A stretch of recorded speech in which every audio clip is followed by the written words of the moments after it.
वास्तव न्यूज में स्वागत है आपका। मैं सतार प्रज्वल रेवन्ना का अब सारे कर्नाटक में नहीं, सारे हिंदुस्तान में अब ये चर्चे हर न्यूज़ों में तो यही चल रहा है, ताकि न्यूज़ वालों को दूसरा कोई काम नहीं है। जनता मीडिया पर नाराज भी हो गई है, ताकि अब शहर में बहुत सारे 2 नंबर कारोबार ऐसे वैसे चलते हैं, मगर वो छोड़कर एक पेंड्रा के पीछे लग गए हैं। आज तक सच और झूठ अब अगले आते दिनों में पता चलता है, मगर अब तो आंदोलन पर उतर आए, ताकि जेडीएस और बीजेपी एक साथ मिलकर चुनाव लड़ तो रहे हैं, मगर उसी तरह अब आंदोलन भी एक होकर लड़ रहे हैं। यहाँ पर बहुत सारे महिला भी यहाँ पर है, ताकि इस आंदोलन में अब यहाँ पर आंदोलन भी बड़े जोर से चल रहा है, मगर आरोप सिद्धरामैया जी पर, यानी कि कर्नाटक के मुख्यमंत्री सिद्धरामैया जी और उप मुख्यमंत्री डीके शिव कुमार जी को यहाँ की तस्वीर पर झाड़ू से मारकर, जूतों से मारकर यहाँ पर आंदोलन कर रहे हैं, ताकि इनकी ही साजिश से आज ये सब कर्नाटक में नहीं, सारे देश भर में बदनामी चल रही है। अब तो यहाँ पर सियासत हार और जीत एक तरफ रहना चाहिए, ताकि हार और जीत मुकद्दर की बात होती है। गद्दारीपन ये छोड़ना चाहिए, ताकि यहाँ पर ना जाने किस पेंड्रा किससे लग गया। अब तो यहाँ पर इनकी राजनीति में कई लोगों की यहाँ पर जिंदगियां बर्बाद कर रहे हैं। कम से कम ये सोचना चाहिए था ये राजनीति लोगों का, ताकि यहाँ पर पेंड्रा तो मिल गया, अब तो ये फैसला कानून और अदालत करेगी। अब यहाँ पर ये सबसे पहले ये सोचना चाहिए था, हमारे देश में महिलाओं का इतना मान सम्मान होता है, ऐसे देश में यहाँ पर कितना अपमान हो रहा है, अब सोचना चाहिए।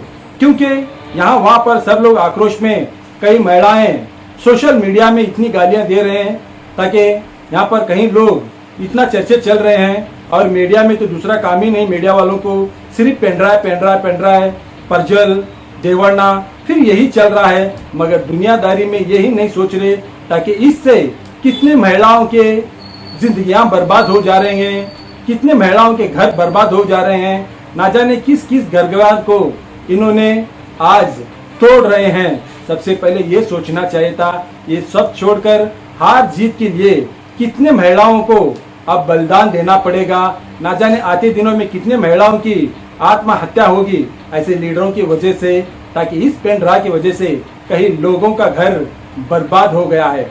क्योंकि ऐसा ही जिसके मोबाइल में देखो उसके मोबाइल में सिर्फ यही वायरल हो रहा है, ताकि ऐसे ही सेक्स के फोटोज, रेवन्ना के फोटोज, प्रज्वल के फोटोज ऐसे बहुत सारे होने लग गया है, ताकि ऐसे ये पहला दफा नहीं है। दरअसल हमने ये भी कहते हैं, जो प्रज्वल ने की ये दरअसल महिलाओं के साथ गलत किया है। शायद उन्होंने ये सोचकर एक सबूत बनाया था, ताकि कोई महिला जाकर इनके विरोध अगर कुछ कर बैठे, शायद प्रज्वल को ये भी डर था, मगर आज उसका सबूत उसके गले का फांसी का फंदा बन गया है, ताकि ये नहीं सोचे प्रज्वल, ताकि बुरे का नतीजा बुरा ही होता है, आज हो या कल हो या जिस वक्त आएगा, मगर जरूर ऐसे बुरों का वक्त बुरा ही होगा। तो अब सारे कर्नाटक में तो आंदोलन धीरे धीरे से अब शुरू हो गई है, मगर सबसे पहले ये सोचना चाहिए था, हमारे देश के प्रधानमंत्री नरेंद्र मोदी जी ने कहा है बेटी बचाओ बेटी पढ़ाओ, मगर आज उन्होंने वही कर रहे हैं, मगर बाकी के सब लोग ऐसे बेटियों के, बहू बेटियों के इज्जत से खिलवाड़ कर रहे हैं, ताकि उनकी इज्जत इतनी बेइज्जती हो गई है, ताकि आते दिनों में क्या होगा, आते दिनों में देखा जाएगा। मगर अब तो इस पेंड्रा की वजह से कहीं घर बर्बाद हो गए हैं, कहीं घर बेघर हो जाएंगे, ताकि इनके राजनीति के वजह से। अब तो पेंड्रा का तो ये तो हो गया है, मगर इनको तो कानून जो सजा देगी ना देगी ये कानून पर छोड़ दिया गया है, मगर अब इस पेंड्रा की वजह से दरअसल सोचना चाहिए था, दरअसल इन राजनीतियों को, लोगों को शर्म आना चाहिए था, ताकि किसके घर बर्बाद करने से कौन जीतेगा कौन हारेगा ये तो मुकद्दर की बात होगी, मगर बहुत सारे महिलाओं के वीडियो से वायरल रहने से उनके तो घर बर्बाद तो हो जाएंगे, मगर इनकी हार और जीत की वजह से कभी नहीं सोचा महिलाओं की जिंदगी के लिए, मगर आज उनकी जिंदगियां बर्बाद करने की वजह ये है, ताकि इन्हीं की वजह से आज इन पेंड्रा की वजह से सारे नेताओं का इनके पेंड्रा है उनके पेंड्रा है करते करते दूसरों की जिंदगियों के साथ खेलना दरअसल ये भारत देश में गलत है। देखेंगे एक रिपोर्ट में।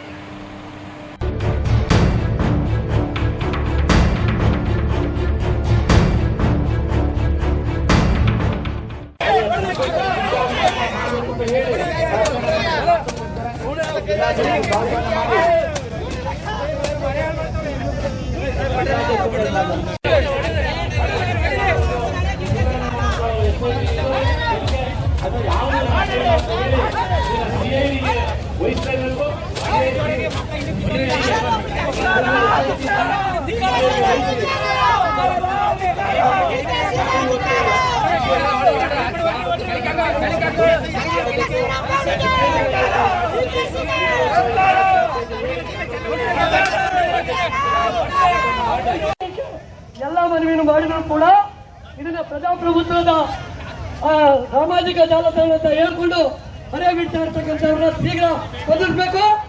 ಯಾವುದೇ ಜಾತಿ ಇಲ್ಲ, ಭೇದವಿಲ್ಲ, ಮನುಷ್ಯರೆಲ್ಲ ಒಂದೇ ಅಂತಕ್ಕಂಥ ಸಂದೇಶವನ್ನ 40 ವರ್ಷದಿಂದ ಈ ತಾಲೂಕು ಸಾರ್ಕೊಂಡು ಬಂದಿದೆ. ಇವತ್ತು ಮಾತಾಡ್ತಕ್ಕಂಥ ಸ್ಥಿತಿಗಳನ್ನ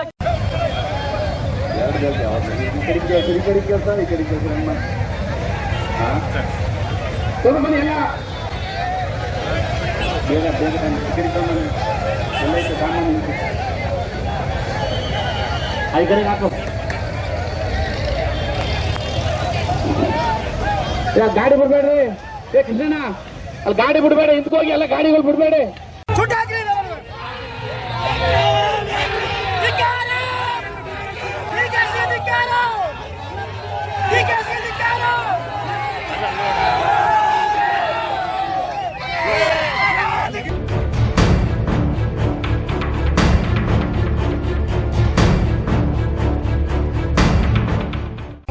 ಯಾರೂ ಸಹ ತಪ್ಪಿತಸ್ಥರನ್ನ ವಹಿಸ್ಕೊಳ್ಳುವಂತ ಪ್ರಯತ್ನ ಮಾಡ್ತಾ ಇಲ್ಲ. ಉಪಮುಖ್ಯಮಂತ್ರಿಗಳನ್ನೇ ಮಾತಾಡಿ ಹೇಳ್ತಾರೆ, ಉಪ್ಪಿಂದಂತಾನು ನೀರು ಕುಡಿಬೇಕು ಅಂತಿದ್ರು, ಇವತ್ತು ಕುಮಾರಣ್ಣವರು ಮಾತಾಡ್ತವ್ರೆ ಅಂತ. ಉಪಮುಖ್ಯಮಂತ್ರಿಗಳೇ, ಮಾಧ್ಯಮದ ಮುಖಾಂತರ, ನನ್ನ ತಾಲೂಕಿನ ಜನತೆ ಮುಖಾಂತರ ಎಲ್ಲಾ ಮುಖಂಡರು ನಿಮ್ಮನ್ನು ಪ್ರಶ್ನೆ ಮಾಡ್ತೀವಿ. ನಮ್ ಕುಮಾರಣ್ಣವರು ನಮ್ಮ ಅಣ್ಣನ ಮಗ ತಪ್ಪು ಮಾಡ್ಬಿಟ್ಟವನಪ್ಪ, ನಿನ್ ತಮ್ಮಯ್ಯ ಅಂತೀನಿ, ನಿನ್ ಕಾನೂನು ಕೊಡ್ತೀನಿ, ರಕ್ಷಣೆ ಮಾಡೋದು ನಿಮ್ಗೆ ಯಾವ್ದಾದ್ರು ಫೋನ್ ಮಾಡಿದ್ರ? ನಿಮ್ಮ ಹತ್ರ ಬಂದಿದ್ರ? ನಮ್ಮೆಲ್ಲರ ಒತ್ತಾಯ ಅದೇ, ಅವ್ರೇನಾರ ತಪ್ಪಿತಸ್ಥರಾಗಿದ್ರೆ ಶಿಕ್ಷೆ ಆಗ್ಲಿ. ಆದ್ರೆ ಮಾನ್ಯ ಸಿದ್ದರಾಮಯ್ಯನವರೇ ರಾಜ್ಯದ ಮುಖ್ಯಮಂತ್ರಿಗಳಾಗಿರ್ತಾರೋ ತಮ್ಮನ್ನ ಪ್ರಶ್ನೆ ಮಾಡೋದಿಷ್ಟೇನೆ. ಏನ್ ಶಿವಕುಮಾರ್, ಡಿ ಕೆ ಶಿವಕುಮಾರ್ ಅವರು ಇವತ್ತು ನಮ್ಮ ರಾಜ್ಯದ ಹೆಣ್ಣು ಮಕ್ಕಳ ಮಾನವನ್ನ ರಾಷ್ಟ್ರ ಮಟ್ಟದಲ್ಲಿ, ಅಂತಾರಾಷ್ಟ್ರೀಯ ಮಟ್ಟದಲ್ಲಿ ಹರಾಜಾಗ್ತಾ ಇದ್ದಾರೆ. ಇವತ್ತು ಸರ್ಕಾರದ ಕಾರ್ಯಕ್ರಮ ಇದೇನಾ? ಹೆಣ್ಣು ಮಕ್ಕಳನ್ನ ಮಾನವ ಮತ್ತು ರಕ್ಷಣೆ ಮಾಡೋ, ಮಾನವ ಮತ್ತು ಪ್ರಾಣ ರಕ್ಷಣೆ ಮಾಡೋ ಜವಾಬ್ದಾರಿ ನಿಮ್ದಲ್ವಾ? ಅವ್ರು ಮಾನವ ಹರಣ ಮಾಡೋದಕ್ಕೆ ಜವಾಬ್ದಾರಿನ?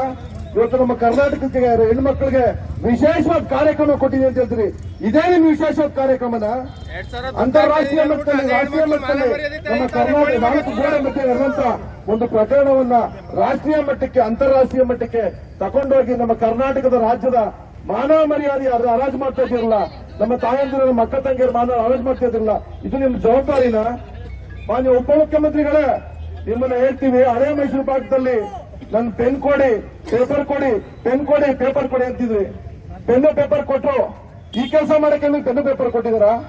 ಈ ಕೆಲಸ ಮಾಡಕ್ಕೆ ಪೆನ್ನು ಪೇಪರ್ ಯಾಕೆ ನಿಮ್ಗೆ? ಸಿಡಿ ಆದ್ರೂ ಸಾಕು, ಪೆನ್ ಡ್ರೈವ್ ಆದ್ರೂ ಸಾಕು, ಕಂಪ್ಯೂಟರ್ ಆದ್ರೂ ಸಾಕು, ಲ್ಯಾಪ್ಟಾಪ್ ಆದ್ರೂ ಸಾಕು. ಈ ಕೆಲಸ ಮಾಡಕ್ಕೆ ಪೆನ್ನು ಪೇಪರ್ ಉದ್ಯೋಗ ಬೇಕಾ? ಈ ಕೆಲಸ ಯಾರು ಮಾಡ್ತಾರೆ ಹೇಳಿ?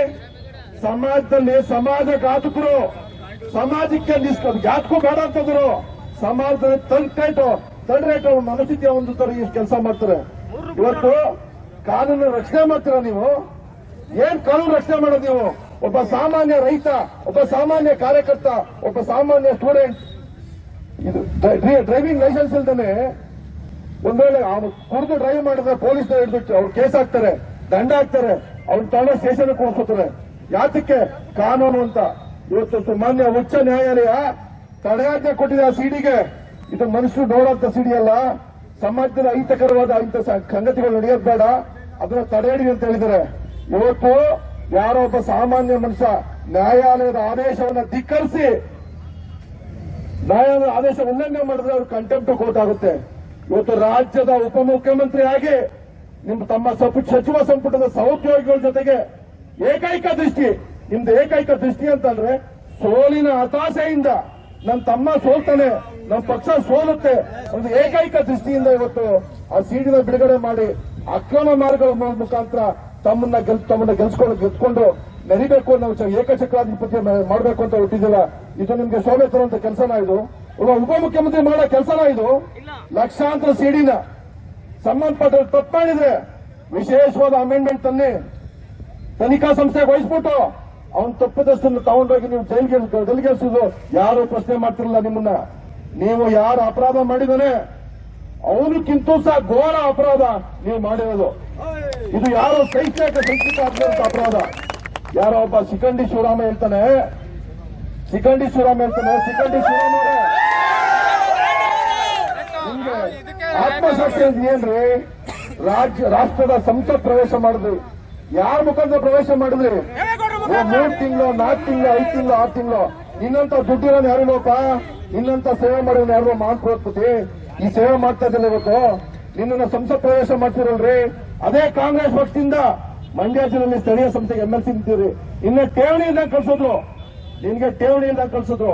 ಇವತ್ತೊಂದು ರಾಷ್ಟ್ರೀಯ ಪಕ್ಷದಿಂದ ಬಿಜೆಪಿ ಪಕ್ಷದಿಂದ MLA ಎಲೆಕ್ಷನ್ ನಿಂತ್ಕೊಂಡೆ. ನಿನ್ ಕತೆ ಏನಾಯ್ತು? ನಮ್ಮ ಜಿಲ್ಲೆನಲ್ಲಿ ಅತ್ಯಂತ ಹೀನ ಸ್ಥಿತಿಯ ಮತಗಳನ್ನು ತಗೊಂಡು ನಿನ್ನ ಡಸ್ಟ್ಬಿನ್ ಸ್ಕ್ರಾಪ್ ಡಬ್ಬ ಅಂತ ಬಿಸಾಕಿರಲ್ಲಯ್ಯ. ನಿನ್ ಕತೆ ಗೊತ್ತಿಲ್ಲ. ಸಿನಿಮಾದಲ್ಲಿ ಕಾಸಿನ ಉಪಮುಖ್ಯಮಂತ್ರಿಗೆ ನಮ್ಮ ಶಿವರಾಮೇಗೌಡರಿಗೆ ಅವ್ರಿಗೆ ಸಹಕಾರ ಕೊಟ್ಟಂತ ಎಲ್ಲ ಕಾಂಗ್ರೆಸ್ ಗೌಡರಿಗೆ ನನ್ನ ಧಿಕ್ಕಾರವನ್ನು ಹೇಳ್ತೀವಿ. ಬಂಧುಗಳೇ, ನಿಮ್ಮೆಲ್ಲರ ಒತ್ತಾಯ ಎಷ್ಟೇ ಇದಪ್ಪ, ನಿಮ್ಮೆಲ್ಲರ ಒತ್ತಾಯ ಎಷ್ಟೇ, ನಾವೆಲ್ಲರೂ ಸಹ ಸಂಬಂಧಪಟ್ಟ ಯಾವುದೇ ಆರೋಪಿನ ರಕ್ಷಣೆ ಮಾಡುವಂತ ಕೆಲಸ ನಾವು ಮಾಡ್ತಾ ಇಲ್ಲ. ಸಂಬಂಧಪಟ್ಟ ಆರೋಪಿಗೆ ತಕ್ಕ ಶಿಕ್ಷೆ ತನಿಖೆ ಆಗ್ಲಿ, ತನಿಖೆಯಲ್ಲಿ ತಪ್ಪಿತಸ್ಥ ಅಂತ ಕಂಡು ಬಂದ್ರೆ ಅವ್ರ ವಿರುದ್ಧ ಶಿಸ್ತು ಕ್ರಮ ಆಗ್ಲಿ. ಆದ್ರೆ ಆ ಸಿಡಿಯನ್ನು ಹಂಚಿಗೆ ನಮ್ಮ ರಾಜ್ಯದಲ್ಲಿ, ನಮ್ಮ ರಾಷ್ಟ್ರದಲ್ಲಿ ನಮ್ಮ ರಾಜ್ಯದ ಹೆಣ್ಣು ಮಕ್ಕಳನ್ನ ಮಾನವನ ಹರಾಜು ಮಾಡಿದಲ್ಲ ಅಂತವ್ರ ವಿರುದ್ಧ ಸಹ ಕ್ರಮ ಆಗ್ಲಿ. ತನಿಖೆ ಸಿಬಿಐನವರಿಗೆ ಒಪ್ಪಿಸಬೇಕು ಅನ್ನೋದು ನಮ್ಮನ್ನೆಲ್ಲರ ಹೋರಾಟ ಆಗಿದೆ. ಹಾಗಾಗಿ ತಮ್ಮ ಎಲ್ಲ ಬಂದಿಗೆ ಸಹಕಾರ ಕೊಟ್ಟಂತ ಎಲ್ಲ ಆತ್ಮೀಯ ನಮ್ಮ ಪಕ್ಷದ ಮುಖಂಡಗಳು ಕಾರ್ಯಕರ್ತರಿಗೆ ಧನ್ಯವಾದ ಹೇಳ್ತೀವಿ. ನಮ್ಮೆಲ್ಲರ ಹೋರಾಟ ನಮ್ಮ ಈ ಕೇಸನ್ನ ಸಿಬಿಐಗೆ SIT ದಾರಿ ತಪ್ತಾ ಇದೆ. SIT ಬೇಡ. ರಾಜ್ಯದ ಈ ಕೇಸಲ್ಲಿ ಭಾಗವಹಿಸುವಂತ ಕಾಂಗ್ರೆಸ್ ಮುಖಂಡರುಗಳಿಗೆ, DK ಶಿವಕುಮಾರ್ ಅವರಿಗೆ, CD ಶಿವಕುಮಾರ್ಗೆ, ಶಿಖಂಡಿ ಶಿವರಾಮನ್ಗೆ ಧನ್ಯವಾದಗಳು. ನಾನು ಹೇಳ್ತೀನಿ, ಜಾತ್ಯತೀತ ಜನತಾದಳದ ಮೊದಲನೇ ಸಿದ್ಧಾಂತ ಯಾವುದೇ ತಪ್ಪಿತಸ್ಥರನ್ನ ಕ್ಷಮಿಸಂತ ವಿಚಾರ ಇಲ್ಲ. ಅವ್ರು ಯಾರೇ ಆಗಿರ್ಬೋದು, ಎಷ್ಟೇ ದೊಡ್ಡ ವ್ಯಕ್ತಿ ಆಗಿರ್ಬೋದು, ನಮ್ಮ ಪಕ್ಷದ ಕಟ್ಟಾರ ಆಗಿರ್ಬೋದು, ತಪ್ಪು ಮಾಡಿದ್ರೆ ತಪ್ಪೇ. ಆದರೆ ಇವತ್ತು 4 ಗೋಡೆಗಳ ಮಧ್ಯೆ ನಡೆದಂತಹ ವಿಚಾರನ ಹೆಣ್ಣು ಮಕ್ಕಳನ್ನ ಮಾನವನ್ನ ಬಂಡವಾಳವಿಟ್ಟುಕೊಂಡು ಅಧಿಕಾರ ಉಳಿಸ್ಕೊಳ್ಳೋಕ್ಕೋಸ್ಕರ CD ಮಾಡ್ಕೊಂಡು, ಪೆನ್ ಡ್ರೈವ್ ಮಾಡ್ಕೊಂಡು, ಸಾವಿರಾರು ಲಕ್ಷಾಂತರ ಸಂಖ್ಯೆಯಲ್ಲಿ ಪೆನ್ ಡ್ರೈವ್ಗಳನ್ನ ತಯಾರು ಮಾಡ್ಕೊಂಡು ದೇಶದ ಮೂಲೆಗೂ ಹಂಚ್ಕೊಂಡು ಈ ತಳಿದ ರಾಜಕಾರಣ ಮಾಡಕ್ ಶುರು ಮಾಡ್ತಿರ್ತಕ್ಕಂಥ ಈ ವ್ಯವಸ್ಥೆ ಇಡೀ ಭಾರತದ ಇತಿಹಾಸದಲ್ಲಿ, ಭಾರತದ ಸಂಪ್ರದಾಯದಲ್ಲಿ ಎಲ್ಲೂ ನಡೆದಿರಲಿಲ್ಲ. ಅಂತ ಕೆಟ್ಟ ಸಂಪ್ರದಾಯನ ಇವತ್ತು ಈ ರಾಜ್ಯದ ರಾಜಕಾರಣಿಗಳು, ಆಡಳಿತ ಪಕ್ಷದ ರಾಜಕಾರಣಿಗಳು ಹುಟ್ಟಾಕಿದ್ದಾರೆ. ಇದರ ವಿರುದ್ಧ ನಮ್ಮ ಹೋರಾಟ ನಿರಂತರವಾಗಿರ್ತದೆ. ಇಲ್ಲಿ SIT ಏನು ಸ್ಪೆಷಲ್ ಇನ್ವೆಸ್ಟಿಗೇಷನ್ ಟೀಮ್ ಅಂತ ಮಾಡಿಕೊಂಡು ಇವ್ರು ಇಚ್ಛೆ ಬಂದಂಗೆ ಅವ್ರನ್ನ ಕೈಗೊಂಬೆ ಮಾಡ್ಕೊಂಡು ಅವ್ರ ಕೈಲಿ ಆಟ ಆಡ್ಸ್ಕೊಂಡು ಹೊಟ್ಟಿದಾರೋ ಅದರ ವಿರುದ್ಧ ನಮ್ಮ ಹೋರಾಟ. ತನಿಖೆ ಆಗಬೇಕು, ಪ್ರಾಮಾಣಿಕವಾದ ತನಿಖೆ ಆಗಬೇಕು, ನಿಷ್ಪಕ್ಷವಾದ ಪಕ್ಷವಾದ ತನಿಖೆ ಆಗಬೇಕು, ನಿಜವಾದ ತಪ್ಪಿತಸ್ಥರಿಗೆ ಶಿಕ್ಷೆ ಆಗಬೇಕು. ಯಾರು ಈ ದೇಶದ ಹೆಣ್ಣು ಮಕ್ಕಳ ಮಾನವನ್ನ ಪೆನ್ ಡ್ರೈವ್ ನಲ್ಲಿ ಸಿಡಿನಲ್ಲಿ ಹರಾಜಾಗ್ತಾ ಇದಾರೋ ಅಂತ ಹರಾಜ್ಕೋರನ್ನ ಮಾನವನ್ನ ಮಾರಾಟ ಮಾಡ್ಕೊಂಡು ರಾಜಕಾರಣ ಮಾಡಿಕೆ ಅವ್ರು ಬೇಳೆ ಬೇಯಿಸ್ಕೊಂಡು ಹೋಗ್ತಾ ಇರ್ತಕ್ಕಂಥ ದುಷ್ಕರ್ಮಿಗಳಾಡಿದ್ರು ಅವ್ರಿಗೆ ಶಿಕ್ಷೆ ಆಗಬೇಕು ಅನ್ನೋದೇ ಆದ್ರೆ ನಮ್ಮ ಸಂವಿಧಾನದ ಪರಮೋಚ್ಚ ತನಿಖಾ ಸಂಸ್ಥೆಯಾದ CBI ಮೂಲಕನೇ ತನಿಖೆ ಆಗಬೇಕು. ನಾವು ತನಿಖೆಗೆ ಎದುರೋರಲ್ಲ, ತನಿಖೆ ಮಾಡಿ ಅಂತ ಹೇಳ್ತಾ ಇರೋರು ನಾವು. ದೊಡ್ಡ ಮಟ್ಟ ತನಿಖೆ ಮಾಡಿ, ಸಣ್ಣ ಪುಟ್ಟವ್ರನ್ನ ಹಿಡ್ಕೊಂಡು ಯಾಕೆ ಆಟ ಆಡ್ತೀರಿ? ದೊಡ್ಡ ತಿಮಿಂಗಲಗಳಲ್ಲ, ಆ ತಿಮಿಂಗಲಗಳನ್ನ ಹಿಡೀರಿ. ಈ ದೇಶದ ಮಾನವ, ಅದು ಕರ್ನಾಟಕ ರಾಜ್ಯದ, ಅದು ಈ ಭಾಗದ ನಮ್ಮ ಹಳೆ ಮೈಸೂರು ಭಾಗದ ಹೆಣ್ಣು ಮಕ್ಕಳನ್ನ ಮಾನವನ್ನ, ಅವರ ಮರ್ಯಾದೆಯನ್ನ ಪೆಂಡ್ರೈವ್ ಆಡ್ಕೊಂಡು ರಾಜಕಾರಣ ಮಾಡಕೊಂಡ ಇದ್ದಾರೆ. ಅವರು ನಾಚಿಕೆ ಆಗ್ಬೇಕಂಡ್ರಿ. ಇಂಥ ಸರ್ಕಾರದಲ್ಲಿ ನಾವಿದ್ದೀವಲ್ಲ, ಇಂಥ ದರಿದ್ರ ಮಧ್ಯೆ ನಾವು ಆಡ್ತಾ ಇದೀವಲ್ಲ, ಇಂಥ ಅಸಹ್ಯವನ್ನ ತಡ್ಕೊಳಕಾಯ್ತಾ ಇಲ್ಲ ನಮ್ಮ ಕೈಲಿ. ಅದಕ್ಕೋಸ್ಕರನೇ ಇವತ್ತು ದೇವೇಗೌಡ ಸಾಹೇಬ್ ಇರ್ಬೋದು, ಕುಮಾರಣ್ಣವ್ರು ಇರ್ಬೋದು, ಯಾವುದೇ ಕಾರಣಕ್ಕೂ ತನಿಖೆಗೆ ದೊಡ್ಡ ಮಟ್ಟದ ಆಗ್ರಹವನ್ನು ಮಾಡ್ತಾ ಇರ್ತಕ್ಕಂಥ ಉದ್ದೇಶ ನಿಷ್ಪಕ್ಷವಾಗಿ ತನಿಖೆ ಆಗಬೇಕು ಅಂತ ಹೇಳಿ ನೆನ್ನೆ ಯಾರೊಬ್ಬ ಮೈಸೂರಲ್ಲಿ ವಕ್ತಾರ ಲಕ್ಷ್ಮಣ್ ಅಂತ ಹೇಳ್ತಾರೆ, ಅವ್ರಿಗೆ ಬಿಜೆಪಿ ನಾಯಕರುಗಳನ್ನ ಬಂಪರ್ ಪರೀಕ್ಷೆಗೊಳಿಸ್ಬಿಡ್ಬೇಕಂತೆ. ಯಾರನ್ನ? ವಿಜಯೇಂದ್ರ ಅವ್ರನ್ನ, ಆರ್ ಅಶೋಕ್ ಅವ್ರನ್ನ, ಇವ್ರನ್ನ. ನಿಜವಾಗ್ಲೂ ಮಂಚು ಬಂಪರ್ ಪರೀಕ್ಷೆ ಮಾಡ್ಬೇಕಂತ ಯಾರು ಹೇಳಿ?